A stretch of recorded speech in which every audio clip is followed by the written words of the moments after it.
Dans cette nouvelle vidéo, je vais tester une autre approche en petite rivière, le fait de choisir un poste en se fiant uniquement au visuel. En effet, bon nombre d'entre nous, lorsqu'ils sont en vacances en famille, n'ont pas le temps de préparer un poste et donc sont obligés de faire très vite pour choisir un poste s'ils veulent pêcher une petite nuit. Alors en opérant de cette manière, il est certes plus facile de tomber sur du poisson dans ce genre de petite rivière, mais cela reste quand même un sacré coup de poker. Donc on va voir ce qu'il faut faire pour réussir, ou tout du moins piquer un poisson. Bon, je vous laisse 10 secondes. Comme d'hab, vous les utilisez pour... Et puis après, je vous retrouve et je vais vous expliquer comment j'ai procédé pour cette petite nuit à l'arrache.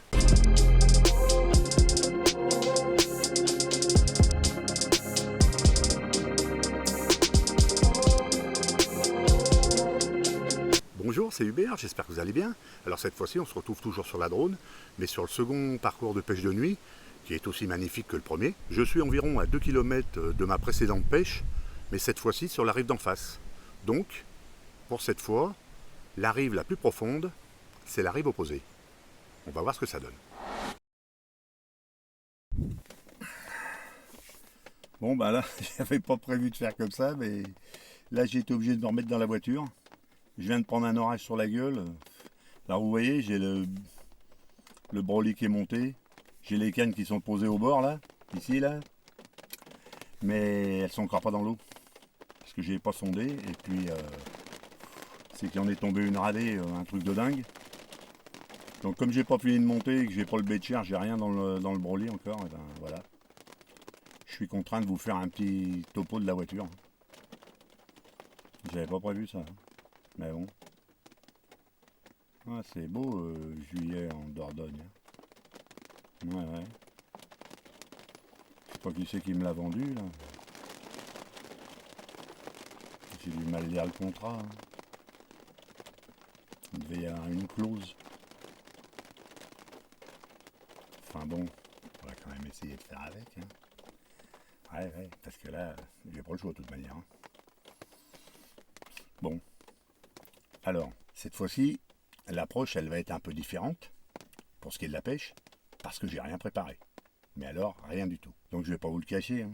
Mais vous voyez, cette année, la météo, elle n'a pas été avec moi pour les vacances. Et ce qui fait que pour satisfaire la famille, il a fallu faire un paquet de bornes pour trouver des lieux où le soleil était un peu présent pour pouvoir faire des activités. Parce qu'il n'y a pas que la pêche. C'est ça qu'il faut se dire. Et donc là, cette dernière pêche, puisque je pars dans 2 jours, je vais aller retrouver le soleil dans le sud de la France. Et donc dans 2 jours, je repars. Et là, j'ai décidé de faire une pêche.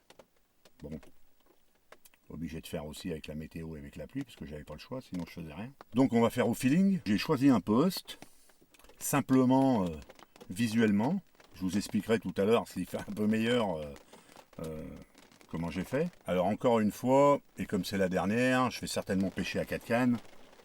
Et vu la zone et l'espacement entre les montages, je pense que personne ne va gêner personne. Donc sur cette pêche, je vais fonctionner comme n'importe quel pêcheur de carpe qui arrive le soir sur un lieu inconnu, qui pêche toute la nuit et qui repart le lendemain matin. Donc là, il y a une petite éclaircie, donc je vais finir de m'installer, je vais sonder encore une fois avec le Deeper Sharp Plus. Franchement, là, ma femme et mes enfants m'ont fait un super cadeau parce que dans ce genre de truc, c'est vraiment indispensable. Alors, je vais aussi placer mes 4 cannes et ensuite, je vous retrouve et je vous expliquerai de A à Z cette nouvelle approche sur ce nouveau lieu.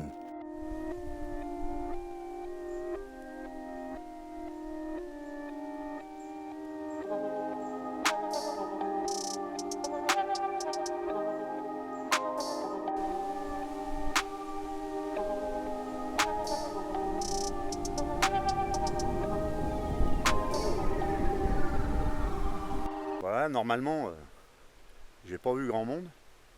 Et là, il y a un bateau qui vient de passer. Et comme par hasard, le mec qui était sur le bateau, il m'a reconnu. T'as qu'à voir. Alors rien, il est même venu me voir. Un abonné. Salut. Voilà, super sympa, on a bien discuté. pêcheur de carnat et pêcheur de carpe. Et il est venu faire un brin de causette. Donc c'est toujours sympa. En plus là je me sens un peu seul, hein. Il fait presque nuit, il pleut. Presque soleil. Ouais. J'étais proche de la pendaison, et heureusement qu'il est venu. Il m'a sauvé la vie presque. Allez, à plus, et puis je te remercie, d'être venu me voir. Au revoir. Et ben voilà, une belle rencontre, toujours sympa au bord de l'eau.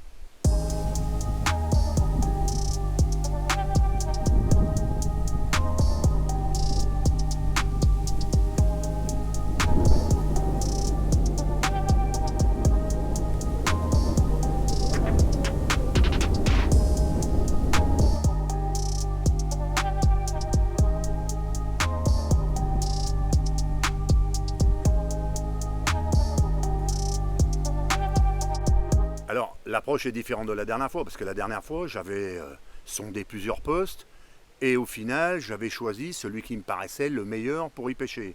Cette fois-ci, je me suis servi uniquement de mes yeux pour choisir. Alors forcément, pas besoin d'être un expert pour ça, hein. Votre sensibilité de pêcheur de carpe devrait faire le boulot, hein. Et ensuite, encore et toujours, il suffit de chercher des supports qui peuvent soit maintenir le poisson en poste, soit les inciter à venir s'y nourrir. Alors comme sur cette rivière il y en a beaucoup, le choix est facile sans l'être. Parce que comment définir si cet obstacle est meilleur que l'autre? Bah là, c'est un peu au pif. Mais dans une rivière, même à courant lent, on peut tout à fait penser que les carpes sont mobiles. Et que lorsqu'elles sont en phase alimentaire, elles ne restent pas en poste, mais qu'elles naviguent. Dans ce cas-là, il est donc intéressant de ne pas se placer près d'un obstacle, mais là je vais vous expliquer le fond de ma pensée. Prenez par exemple cet obstacle.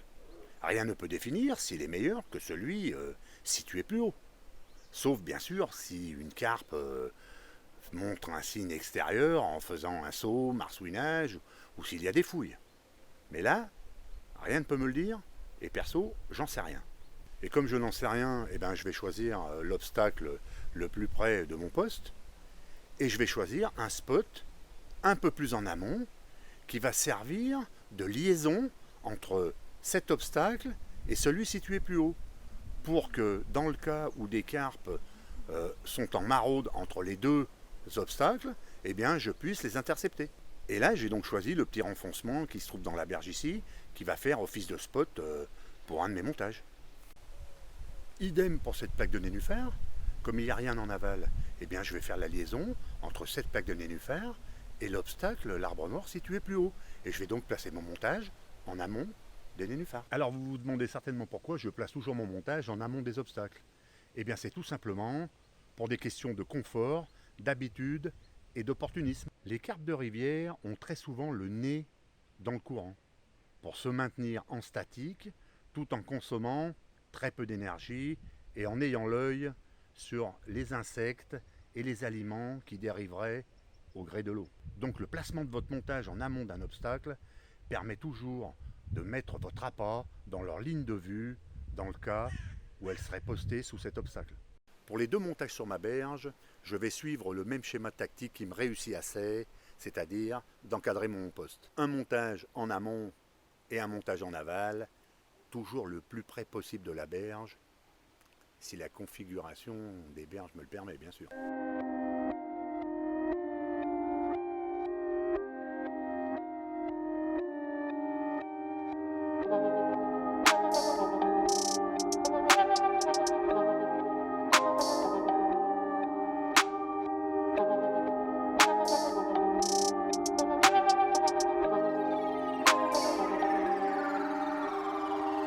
Alors cette fois-ci, j'ai uniquement amorcé avec des tigers fermentés et des bouillettes orange Free Frenzy.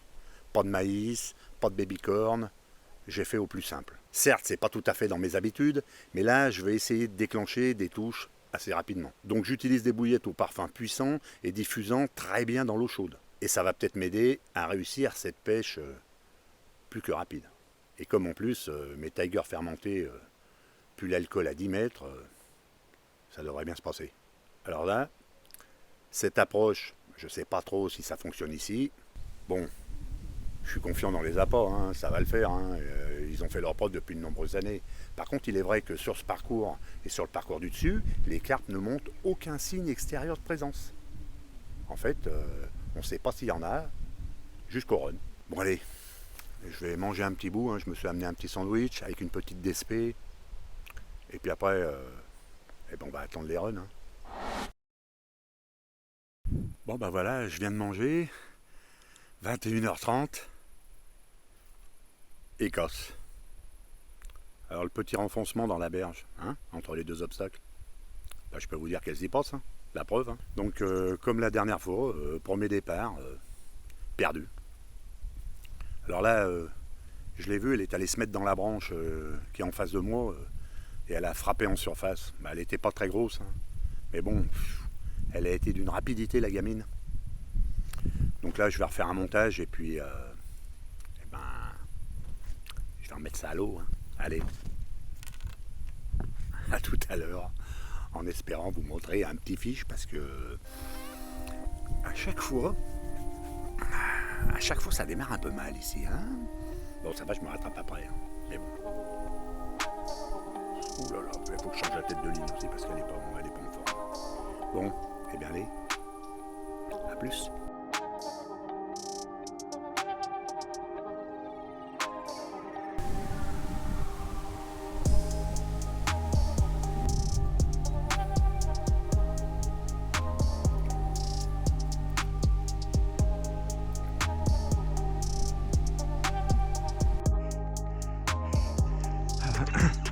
Une autre touche. Allez, putain, à côté de la bivie.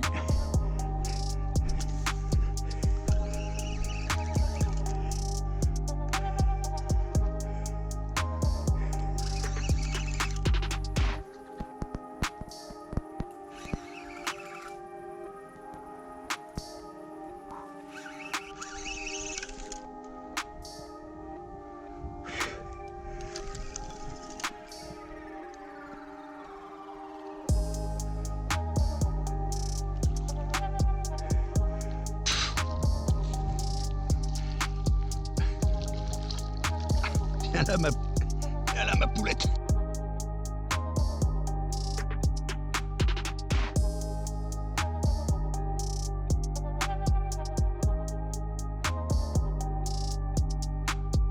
Par contre, j'ai bien l'impression que c'est une pépite. Ah bah tu vois, 2 mois tigrés et une pop-up. Ça envoie quand même du lourd. Hein. Bon bah là le début de nuit, il est 22h15, hein, ça a été épique. Hein.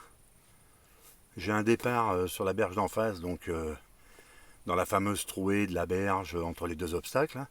Un run d'enfer, elle fait un travers, elle va se tanker dans l'arbre. Je la vois en surface, elle frappe en surface et elle se décroche. Et l'hameçon il reste tanké dans les bois, je sentais le plomb qui balançait. Donc je tire, je casse le bas de ligne reste là-bas, dans l'arbre. La carpe s'était déjà barrée. Et donc j'étais en train de remonter le bas de ligne et déchets. Et là, départ, juste sur mon côté là, sur la petite poche de Nénuf qui est juste à côté de mon bivy, là, à 5 mètres du bivy. Et là, un run d'enfer. Et ma foi, un tout petit poisson. Alors je vais vous le montrer. Vous allez voir. Un petit poisson, mais alors une pépite. Une foulie qui doit faire 2 kilos. Non mais matez ce petit bijou. Ah, il lui manque une écaille là. Regardez ce petit bijou. Oh putain, elle est magnifique. Elle est magnifique. Une petite foulie. Alors celle-là, je l'ai remis à l'eau vite fait. Hein. J'ai fait un petit brin de vidéo et mis à l'eau vite fait parce que faut pas que ça traîne ce genre de poisson. Hein. C'est tellement rare et celle-là, si elle pouvait arriver à 20 kilos, elle ferait plaisir à beaucoup de gens. Hein. Mais elle était magique. Hein. Donc voilà, donc maintenant bah, j'ai remis tous les montages et donc on attend la suite. Mais je pense que ça augure une belle nuit, enfin du moins j'espère, hein, parce que 2 départs en 15 minutes là, sur des berges opposées, c'est pas mal. Allez, je vous retrouve tout à l'heure.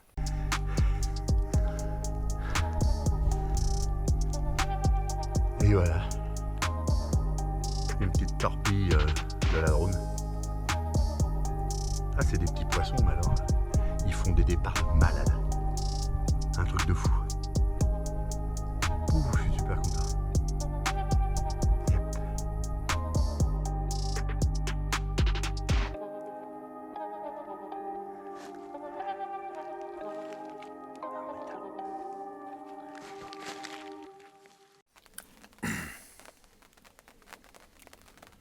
Bon là il est 6h30 du mat. Il se remet à pleuvoir. Putain, c'est la loose. Et le bilan de la nuit, il a été que j'ai fait des poissons hier soir jusqu'à minuit 40, le dernier. Puis à 3h30 du mat, j'ai chopé un chevenne, un énorme chevenne. Et après le reste de la nuit, ça a été calme. Et là, ce matin, je viens d'avoir 2 bonnes tirées sur 2 spots différents. Donc ça m'a réveillé et j'ai été contrôler les appâts. Je les ai remis. Donc ça laisse peut-être place à une petite matinée sympa. Hein.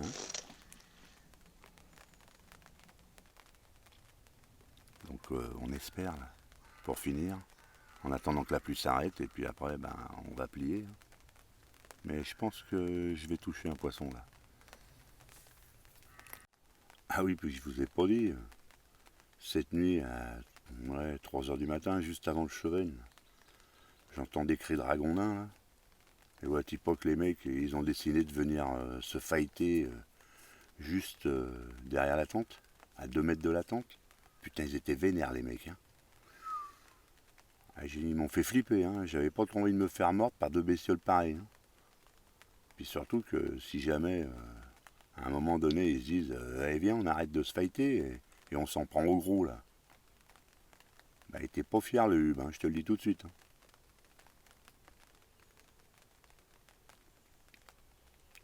Ah, c'est con un ragondin, hein. C'est joli, mais c'est con.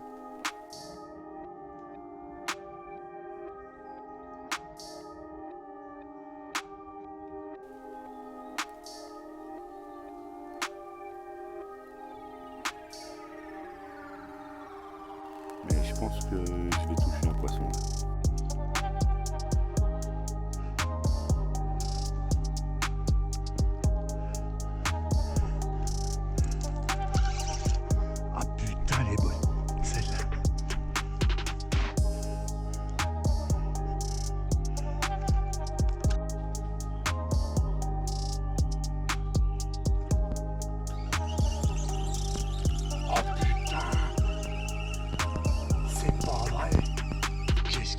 Encore.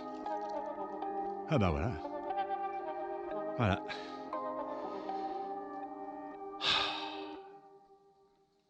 Putain. Donc je viens d'avoir un dernier run. J'étais en train de plier les cannes.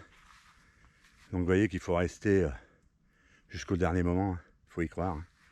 Par contre ça confirme l'équilibrage de la ligne. C'est bien dommage pour moi. J'aurais préféré voir le poisson. Mais vous voyez, de la tresse en 30 livres, en 40 livres, pardon, 70 centièmes en tête d'arraché, le pré-piquage, 80 centièmes fluoro, et la tresse, et voilà où ça a cassé, à la tresse. Donc elle part avec l'hameçon, c'est un moindre mal, mais bon, oh, je suis dégoûté. C'était la dernière canne que j'allais enlever. Mais ça a l'air vachement encombré là-bas. Quand même, en fait, entre les 2 arbres, il y a énormément de racines qui sont le long de la berge et elles longent vraiment la berge et elles se foutent dans les racines. Bon bah voilà. Session terminée sur la drone. Bon, bah sur ce, les amis, les vacances en Dordogne et sur la Drône, c'est terminé.